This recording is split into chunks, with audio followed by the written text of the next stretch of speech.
pertama kita lakukan adalah mempersiapkan alat dan bahannya. Untuk alatnya, yang pertama ada plastisin, tabung respirometer, kapas, tisu, pipet, timbangan, dan spidol. Dan untuk bahan-bahannya ada pewarna makanan, kecambah, serta kristal KOH.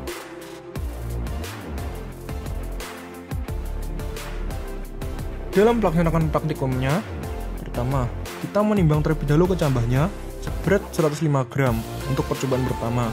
Sebelum kita memasukkan cambah ke dalam tabung respirometer, kita membungkus kristal KOH ke dalam tisu atau kapas dan memasukkannya ke dalam tabung respirometer sebelum kita memasukkan kecambah. Kemudian, kecambah tersebut dimasukkan ke dalam tabung respirometer. Setelah itu, pinggiran tabung tersebut diberi plastisin agar tidak ada udara yang keluar maupun udara yang masuk ke dalam tabung. Selanjutnya, kita menggunakan pipet untuk meneteskan cairan pewarna makanan ke ujung tabung.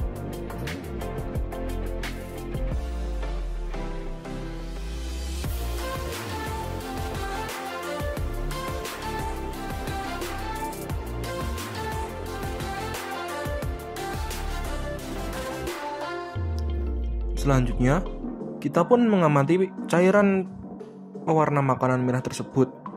Ternyata, cairan tersebut bergerak.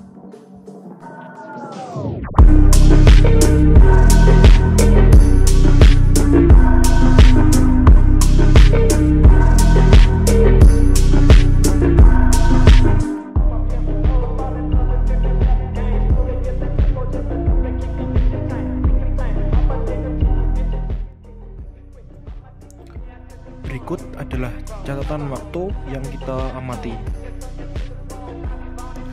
Pada menit kedua, cairan merah berada pada titik 0,1.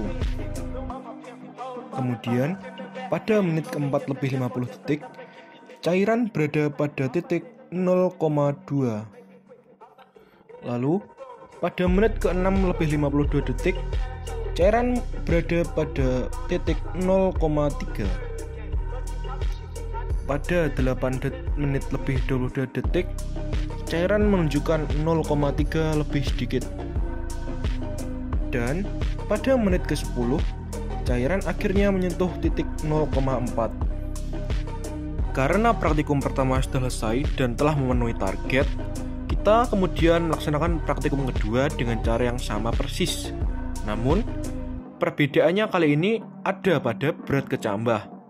Kita memutuskan untuk menambahkan 100 gram pada kecambah agar berat kecambah menjadi 200 gram.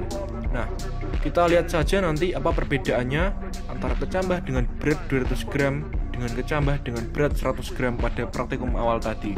Setelah kita melakukan pengamatan, didapat data jika pada menit kedua cairan berada pada titik 0,2, pada menit keempat cairan berada di titik 0,3, pada menit ke-6 cairan berada di titik 0,4,5, pada menit ke-8 cairan berada di titik 0,5,5, serta pada menit ke-10 cairan berada di titik 0,7. Setelah melakukan praktikum tadi, kita dapat menarik kesimpulan bahwa jika semakin besar massa makhluk hidup, maka semakin besar pula oksigen yang dibutuhkannya untuk